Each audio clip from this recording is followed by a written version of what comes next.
BJP प्रदेश मुख्यालय में धूमधाम से मनाया जा रहा है बीजेपी का स्थापना दिवस। कार्यक्रम में सीएम धामी समेत तमाम दिग्गज हुए शामिल। सीएम धामी ने बीजेपी कार्यकर्ताओं को दी बधाई।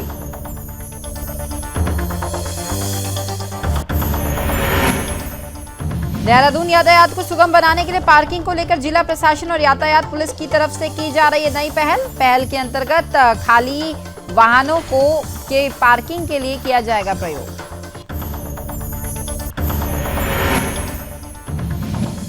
देवभूमि में बेखौफ है जिहादी, अवैध मजार में जबरन नमाज, सड़कों पर जिहादियों ने दिखाया उपद्रव। 700 से 800 लोगों पर पुलिस का एक्शन।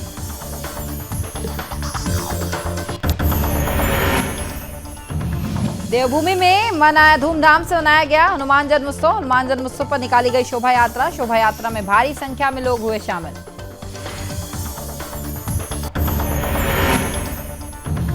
और स्वास्थ्य मंत्री डॉक्टर धन सिंह रावत ने अधिकारियों के साथ की अहम बैठक। चारधाम यात्रा की तैयारियों के बारे में की गई चर्चा। धन सिंह रावत ने अधिकारियों को दिया जरूरी दिशा निर्देश।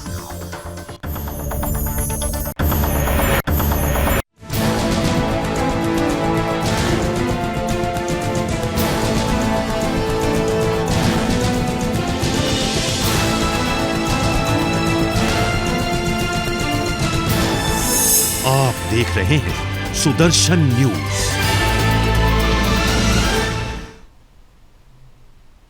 नमस्कार, उत्तराखंड विशेष देख रहे हैं आप और मैं हूं आपके साथ स्मारिका ठाकरे। बुलेटिन की शुरुआत करेंगे। आज भारतीय जनता पार्टी के 44वें स्थापना दिवस को बीजेपी प्रदेश मुख्यालय में बड़े धूमधाम के साथ मनाया गया। कार्यक्रम में वर्चुअल माध्यम से प्रधानमंत्री नरेंद्र मोदी जी के संबोधन को कार्यकर्ताओं ने सुना और इस दौरान मुख्यमंत्री पुष्कर सिंह धामी और बीजेपी के प्रदेश अध्यक्ष महेंद्र भट्ट, कैबिनेट के मंत्री रेखा आर्या, कैबिनेट मंत्री धन सिंह रावत समेत तमाम पदाधिकारी भी मौजूद रहे। सबसे पहले प्रदेश मुख्यालय पहुंचकर पार्टी के स्थापना दिवस के मौके पर मुख्यमंत्री धामी ने ध्वजारोहण किया और मुख्यमंत्री पुष्कर सिंह धामी ने सभी को बीजेपी के स्थापना दिवस और हनुमान जन्मोत्सव दोनों की शुभकामनाएं दी। सीएम धामी ने कहा कि जिन महान कार्यकर्ताओं ने भारतीय जनता पार्टी रूपी पौधा लगाया था, आज वो वटवृक्ष बन गए हैं। प्रधानमंत्री मोदी जी के संबोधन के बाद सीएम धामी ने कहा कि हम जन जन का दिल जीतने का काम करेंगे और साथ ही सीएम धामी ने कहा कि सरकार के अंतिम छोर और अंतिम व्यक्ति तक हम सुविधाएं पहुंचाने का काम भी करेंगे। उन्होंने ये भी कहा कि बीजेपी के संस्थापक सदस्यों ने जो आधारशिला रखी है, जो विचार रखे हैं, उसी के आधार पर हम काम करेंगे और अधिक आगे बढ़ेंगे।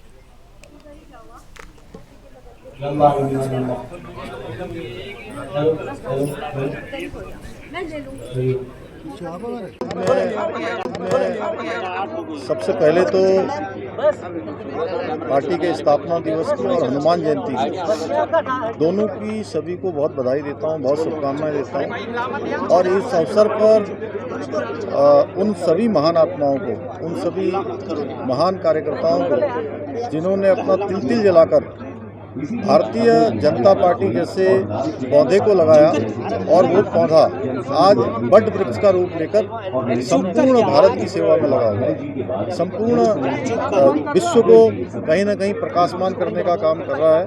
आदरणीय प्रधानमंत्री जी का आज बहुत ही प्रेरणादायी संबोधन सभी कार्यकर्ताओं के लिए हुआ है। केवल उनके संबोधन में कि भारतीय जनता पार्टी केवल चुनाव तक सीमित नहीं है, चुनाव जीतने तक सीमित नहीं है।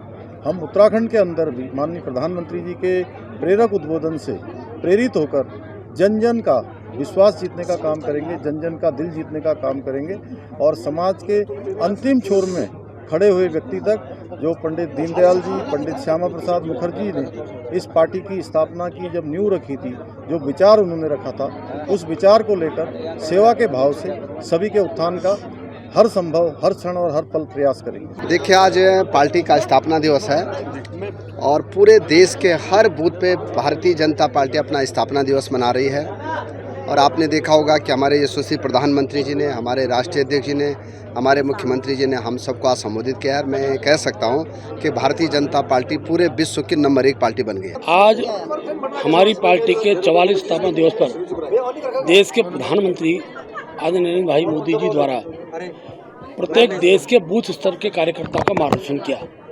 हमारे उत्तराखंड में भी हमने सभी जिला केंद्रों पर, मंडल स्थलों पर और बूथ स्तर पर प्रधानमंत्री के उद्बोधन को कार्यकर्ताओं को सुनाने का हमने पूरा कार्यक्रम उससे तय किया था।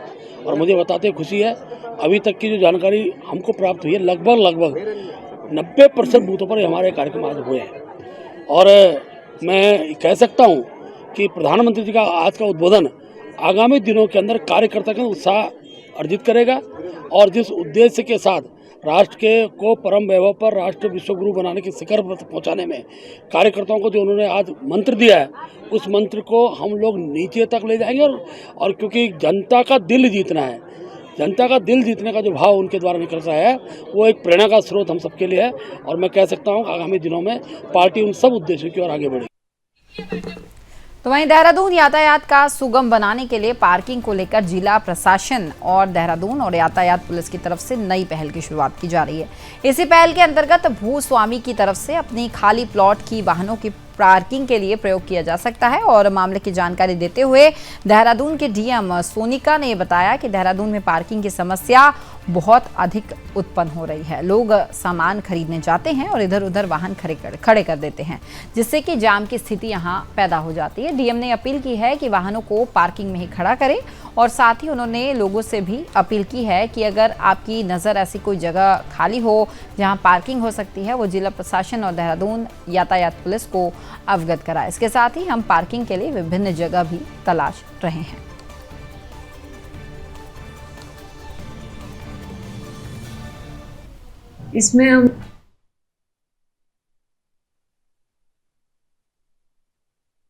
इसमें हम लोग शॉर्ट टर्म मेजर्स और लॉन्ग टर्म मेजर्स, क्योंकि ट्रैफिक बढ़ रहा है, पॉपुलेशन बढ़ रही है, गाड़ियां बढ़ रही हैं और रोड्स की साइज उतनी ही है, तो उस हिसाब से कंजेशन रहेगा ही रहेगा। उसके लिए रोड वाइडनिंग के प्रपोजल हो गए, जंक्शन इंप्रूवमेंट के हो गए, रिंग रोड्स के हो गए, वो सभी प्रपोजल्स पे काम चल रहा है।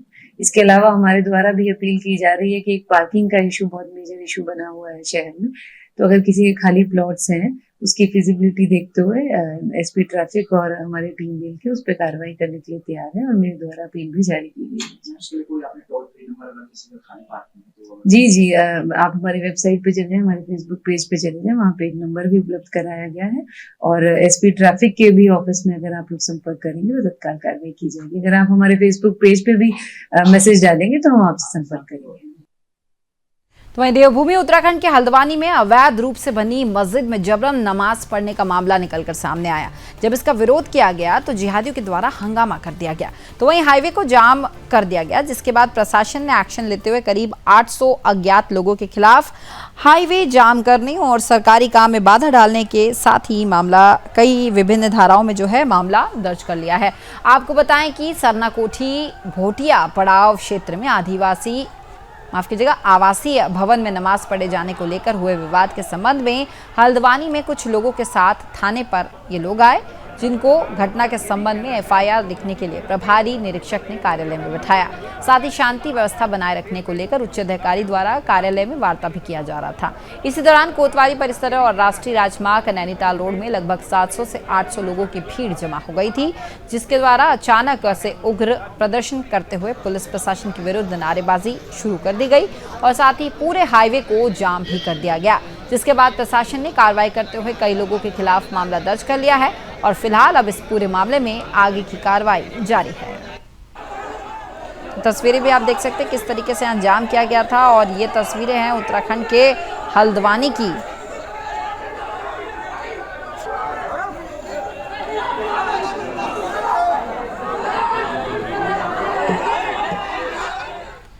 तो वहीं देवभूमि उत्तराखंड में हनुमान जन्मोत्सव बड़ी धूमधाम से मनाया गया। आपको बताएं कि हनुमान जन्मोत्सव के उपलक्ष्य में हनुमान जी की शोभा यात्रा भी निकाली गई और इस बीच भारी संख्या में लोग यहां शामिल हुए। इस दौरान भगवान गणेश जी की 15 फुट की प्रतिमा के साथ उनके दोनों ओर उनकी सवारी चूह ने भक्तों को खूब रिझाया। राधा और कृष्ण भी भक्ति के रंग में मिलकर यात्रा में मौजूद भक्तों के साथ जमकर नाचे और साथ ही हनुमान जी के 7 भाइयों बांके बिहारी की रासलीला और भोलेनाथ के अघोरी रूप की झांकी भी शोभा यात्रा में मुख्य रूप से आकर्षण का केंद्र रही। तो तस्वीरें आपको दिखा रहे किस तरीके से धूम जो है देश भर में हनुमान महोत्सव की नजर आई और ये तस्वीर है उत्तराखंड के हल्द्वानी की, जहां अलग ही ढंग से हनुमान जन्मोत्सव मनाया गया।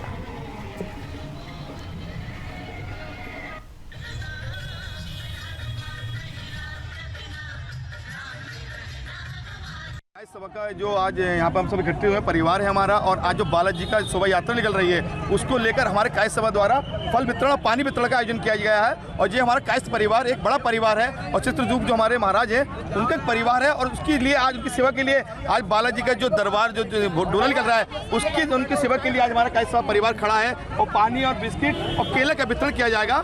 ये हनुमान जन्मोत्सव का बालाजी महाराज की जो शोभा यात्रा निकल रही है, इसमें हम लोग अपना थोड़ा सा योगदान सहयोग दे रहे हैं, और आगे भी यही आशा करेंगे कि ऐसे ही हम लोग दिन प्रतिदिन अपने लोगों की सबकी भीड़ बनाते रहें कायस्थ परिवार की, और इसी तरह से इस कार्य को जब उठाया है तो आगे तक हम लोग अच्छे से पूरा करें। लोग सभी अखिल भारतीय कायस्थ सभा महासभा की बहनें, चित्रांश बहनें हैं, और सभी लोग हम लोग यहाँ पर बालाजी महाराज की शोभा यात्रा के लिए फूल वगैरह डालने के लिए एकत्र हुए हैं। आरती करेंगे बालाजी की, और कल हम लोग का चित्रगुप्त जी का प्रकट उत्सव है। उन सब के उपलक्ष्य में हम अखिल भारतीय कायस्थ महासभा की बहनें इकट्ठी हुई हैं, और कल हम लोग का देहरादून में है, उसी उपलक्ष्य में कार्यक्रम होगा। जय श्री राम।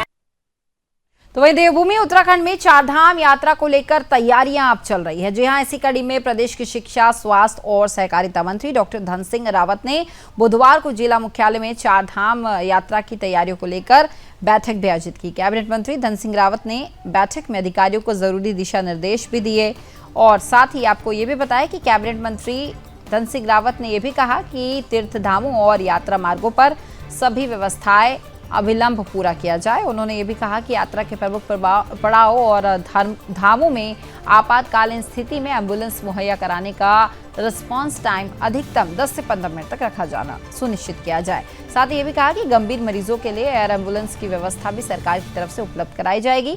उन्होंने ये भी बताया कि यात्रा रूटों पर स्वास्थ्य व्यवस्था से संबंधित सूचना पट लगने, यमुनोत्री पैदल मार्ग पर पशु डॉक्टर की व्यवस्था सुनिश्चित करने के निर्देश देते हुए घोड़े खच्चरों के दौरान के लिए पर्याप्त आराम दिए जाने की व्यवस्था भी करवाई जाएगी। उन्होंने यात्रा मार्गों पर पीने के पानी की व्यवस्था को सुदृढ़ करने के निर्देश भी दिए हैं। और आगे डॉक्टर रावत ने कहा कि राज्य सरकार शिक्षा की गुणवत्ता में सुधार करने के लिए प्रभावी कदम उठा रही है। ग्राम समूह के केंद्र स्थल पर क्लस्टर स्कूल बनाए जाने की योजना भी तेजी से अब काम किया जा रहा है।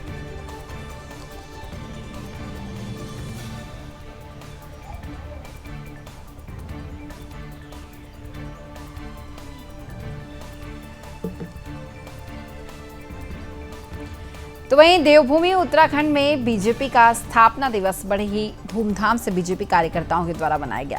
आपको बताएं कि 6 अप्रैल को बीजेपी के 44वां स्थापना दिवस के उपलक्ष्य में बीजेपी कार्यकर्ताओं ने पकड़िया बूथ पर झंडा फहराया, और घर घर जाकर पार्टी कार्यकर्ताओं ने भारतीय जनता पार्टी के झंडे भी लगाए। सैकड़ों की संख्या में एकत्रित कार्यकर्ताओं ने भारतीय जनता पार्टी के 44वें स्थापना दिवस पर भारतीय जनता पार्टी को मजबूत करने का संकल्प लिया, और इस अवसर पर बीजेपी के कई वरिष्ठ नेता भी इस दौरान शामिल हुए।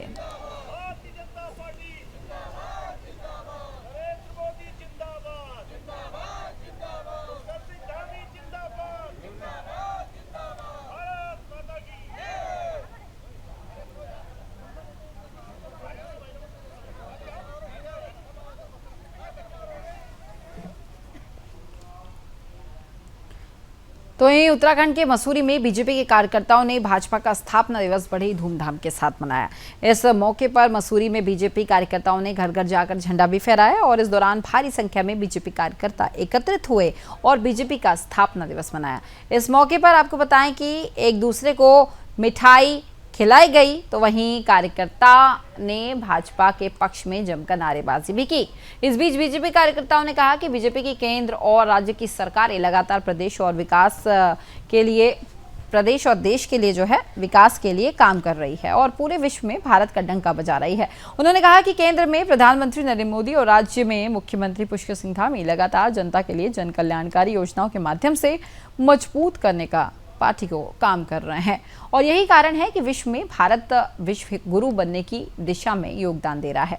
साल 2024 के चुनाव में एक बार फिर से बीजेपी प्रधानमंत्री नरेंद्र मोदी के नेतृत्व में सरकार बना रही है, और इस बार 400 से अधिक सीटें जीतकर देश में पूर्ण बहुमत की सरकार देश में बनी थी, जिससे कि देश के विकास की ओर और जो लोग हैं वो और अधिक आगे बढ़े।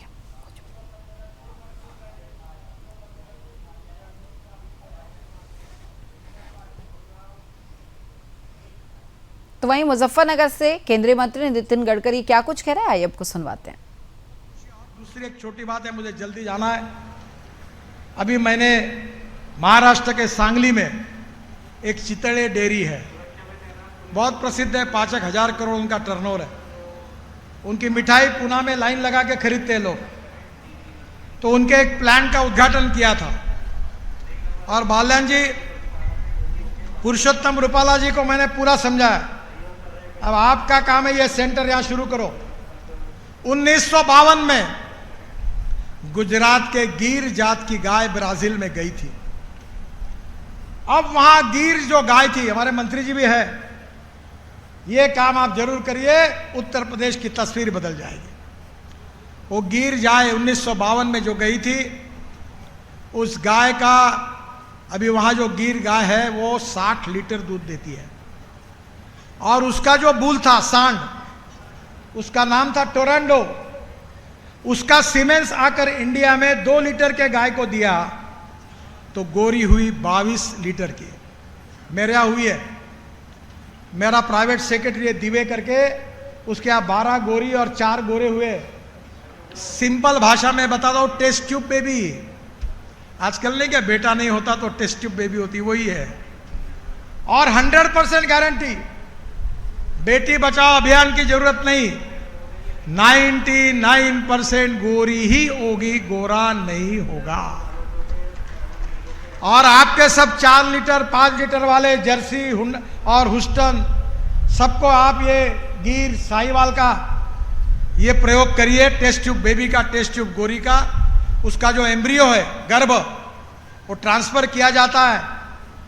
एक सांगली में शुरू हुआ जिसका उद्घाटन मैंने किया, दूसरा शरद पवार साहब ने बारामती में किया, उसका उद्घाटन मैंने किया, और तीसरा नागपुर में वेटरनरी यूनिवर्सिटी में किया, उसका भी उद्घाटन मैंने किया। अब इस देश के हर जिले में गाय के लिए super speciality hospital for cows, for animals होना चाहिए। और अगर इन सब की 2-2, 3-3 लीटर की गाय अगर 22 और 30 लीटर की हो जाएगी तो किसान की गरीबी हटने के लिए कोई समय नहीं लगेगा। एक गाय, एक नीम का झाड़ और एक परिवार कल्याण हो सकता है। और जो हुस्टन है, जर्सी है, वो भी 3 एत में वो भी देशी हो जाएगी। ये घर वापसी अभियान भी हो जाएगा। मेरा आपसे अनुरोध है कि आप अभी आपके यहाँ भारत सरकार योजना बना रही है, यहाँ इसकी लेबोरेटरी शुरू करिए और यहाँ के पशुधन का विकास करने के लिए इस जिले में हर गाय 20 लीटर के ऊपर रहने में चाहिए, ये इंपॉर्टेंट है। और अभी तो पशु खाद्य के रेट बढ़ रहे हैं। मुझे आपको मालूम नहीं, मैं तो वेजिटेरियन हूँ, पर हमारे यहाँ सोयाबीन होता है। तो अमेरिका में और यूरोप में अभी वेज चिकन और वेज मटन मिलता है, तो मैंने वहाँ से लाया। और हमारे नागपुर में एक सावजी मटन करके बहुत प्रसिद्ध है, पूरे देश के लोग आते हैं खाने के लिए।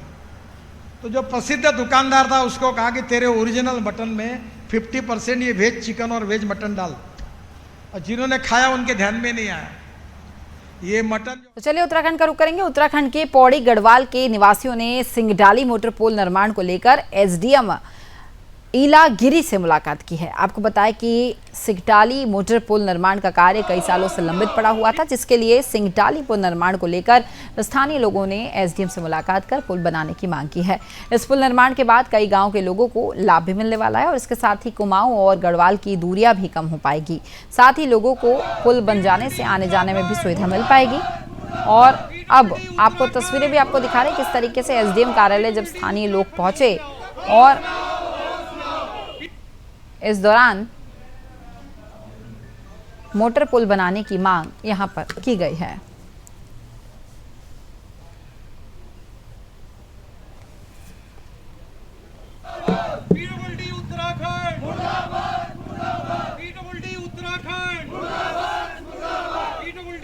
तो वहीं उत्तराखंड की उत्तरकाशी में आज सुबह 5:40 पर लोगों ने भूकंप के झटके महसूस किए। दहशत में लोग घरों से बाहर भी निकल आए और रिक्टर स्केल पर इसकी तीव्रता 5.4 दर्ज की गई है। फिलहाल किसी भी प्रकार की जान और माल के नुकसान की कोई सूचना नहीं है और जिलाधिकारी अभिषेक रुहेला ने जनपद की सभी तहसीलों से सूचना लेने के बाद निर्देशन आपदा प्रबंधन को दिए हैं। उन्होंने कहा कि वर्तमान तक कहीं से भी भूकंप से कोई नुकसान की सूचना सामने नहीं आई है। तो उत्तरकाशी में एक बार फिर से भूकंप के जो झटके हैं वो महसूस किए गए। हालांकि जो भूकंप के झटके थे वो 5.4 रिक्टर स्केल पर नापे गए हैं और इसमें अच्छी खबर ये रही कि किसी के भी कोई नुकसान की खबर सामने नहीं आई।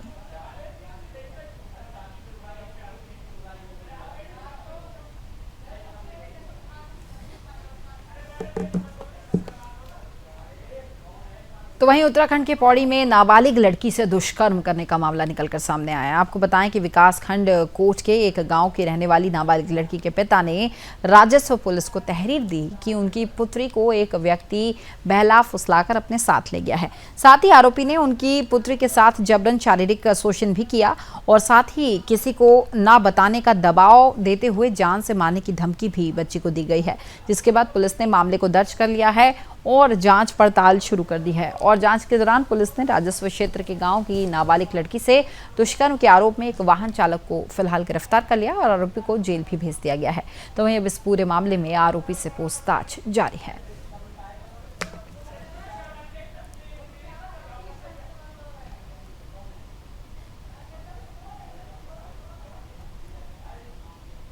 क्षेत्र में एक मामला प्रकाश में आया था कि एक नाबालिग लड़की को एक व्यक्ति जो महेश कुमार नाम का है इसके द्वारा उसको भगाया गया और उसके साथ शारीरिक शोषण किया गया था, जिसमें मामले में मुकदमा पंजीकृत किया गया है। मुकदमा जो है धारा 376, 366 क और 506 एवं 3/4 पोक्सो एक्ट में किया गया है। मेडिकल परीक्षण किया गया है लड़की का और जिसमें भी उक्त मुकदमे की पुष्टि होती है, धाराओं की पुष्टि होती है। अभियुक्त को जो है राजस्व टीम ने जो है गिरफ्तार कर जो है आज जो है उसको न्यायालय में पेश कर दी। ये जो अभियुक्त है तहसील, ये लड़का कहाँ का था? ये जो लड़का था जिस पे आरोप लगा, जो महेश कुमार है, ये भी तहसील पौड़ी के अंतर्गत का है। तो अब आगे क्या कार्रवाई की गई? इसमें इसको अभियुक्त को गिरफ्तार कर इसको जो है न्यायालय में पेश किया जाए। तो राज्य में एक बार फिर से कोरोना वायरस के मामले लगातार बढ़ते जा रहे हैं, लिहाजा नैनीताल जिले में भी स्वास्थ्य अलर्ट जारी कर दिया गया है। मुख्य चिकित्सा अधिकारी भागीरथी जोशी का भी ये कहना है कि ICMR और निर्देशालय की तरफ से दिए गए निर्देश के आधार पर बुखार, जुकाम, सांस के मरीजों के कोविड-19 के टेस्ट भी कराए जा रहे हैं और साथ ही कॉन्टेंट रेसिंग पर भी ध्यान दिया जा रहा है। गौरतलब है कि पिछले सप्ताह में राज्य में कोविड-19 के मामले में लगातार बढ़ोतरी देखने को मिली, लिहाजा केंद्र और राज्य सरकार की गाइडलाइंस के मुताबिक स्वास्थ्य महकमा अब अपना काम कर रहा है और साथ ही अस्पतालों में भी ऑक्सीजन समेत अन्य व्यवस्थाओं को दुरुस्त कर दिया गया है। साथ ही आपको ये भी बताएं कि स्वास्थ्य विभाग ने लोगों को भी अब अलर्ट कर दिया है ताकि लोग भी पहले से कहीं ना कहीं तैयार रहें कि अगर ऐसी कोई दोबारा स्थिति बनती है कोरोना वायरस के बढ़ने की तो किस तरीके से लोगों को ज़्यादा परेशानी ना हो।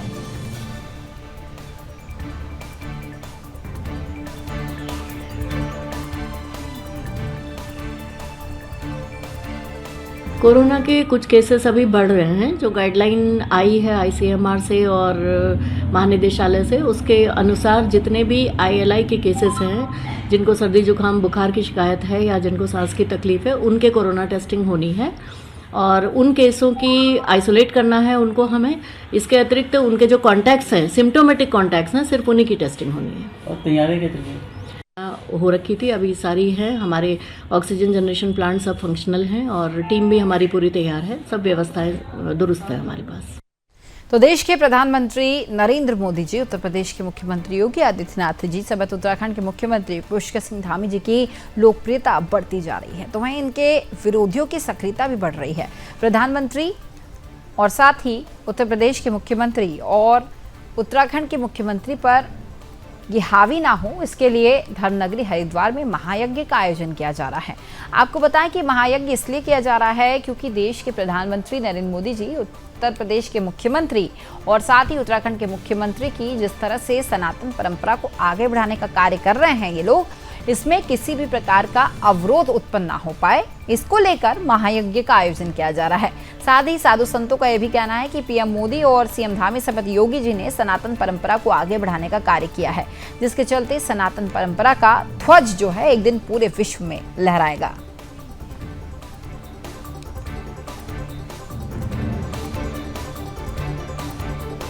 तो वहीं उत्तराखंड के खटीमा कोतवाली क्षेत्र की नौसर ग्राम सभा हिंदू समाज के लोगों ने धर्मांतरण का आरोप लगाया है। जी हां, स्थानीय लोगों ने गांव के ही रहने वाले एक व्यक्ति पर धर्मांतरण कराने का आरोप लगाया, जिसके बाद स्थानीय लोगों ने एसडीएम कार्यालय पहुंचकर एसडीएम रविंद्र सिंह बिष्ट को ज्ञापन सौंपा है और ये बताया कि धर्मांतरण का कार्य यहां जोरों शोरों से चल रहा है, उसे बंद जल्द से जल्द किया जाए। तस्वीरें भी आपको दिखा रहे हैं किस तरीके से जब लोग थे वो एसडीएम को ज्ञापन देने के लिए पहुंचे और ये मांग की गई है कि जिस तरीके से अब उत्तराखंड में धर्मांतरण के मामले बढ़ते जा रहे हैं, इस पर लगाम लगाने की जरूरत है और इस पर सरकार जल्द से जल्द एक्शन ले।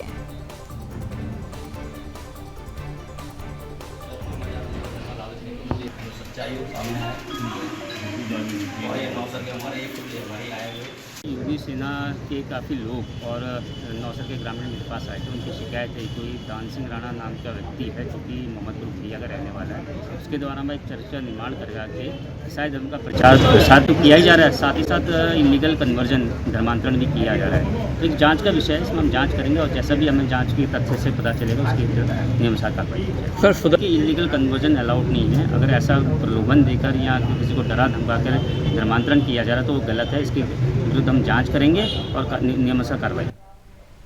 तो फिलहाल उत्तराखंड विशेष में इतना ही, लेकिन सुदर्शन न्यूज में खबरों का सिलसिला लगातार जारी रहेगा। जय हिंद।